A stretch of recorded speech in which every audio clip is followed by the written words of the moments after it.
Jalqaba keenya miti dhuma keenya nuuf bareechi argamanii dhabamuu gooftaan oolchi.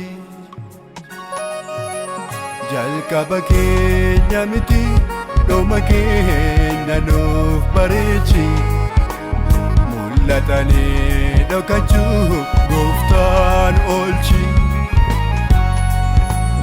Araara kee buusi fuula kee nu ibsi cobbamaa na fayyu cufti nuu gaabbee gara kee tola hiyu. Araara kee buusi fuula kee nu ibsi cobbamaa na fayyu marti nuu gaabbee gara kee tola hiyu.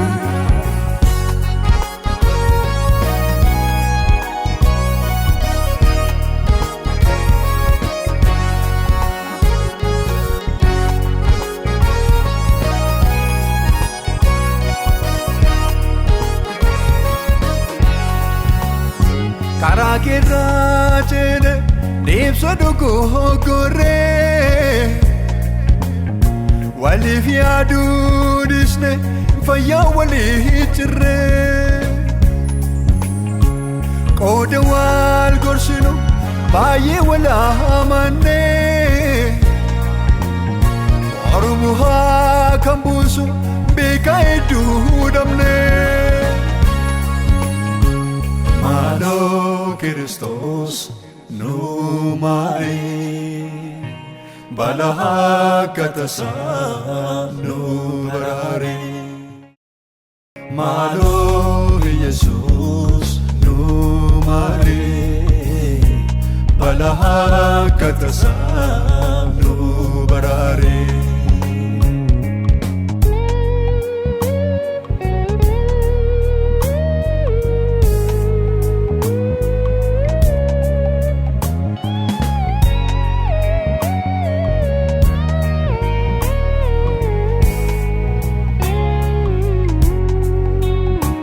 Lammiin waliif yaadu dadhabee obboleessi obboleessa jibbee jaalalli inni duri maaf badee garaan Waaqayyoo nutti gaddee.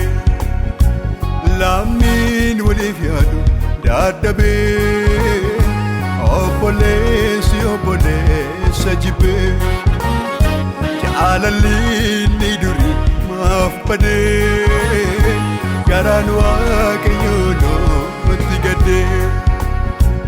Deebinaa nu deebisee fuula kee nuuf ibsi.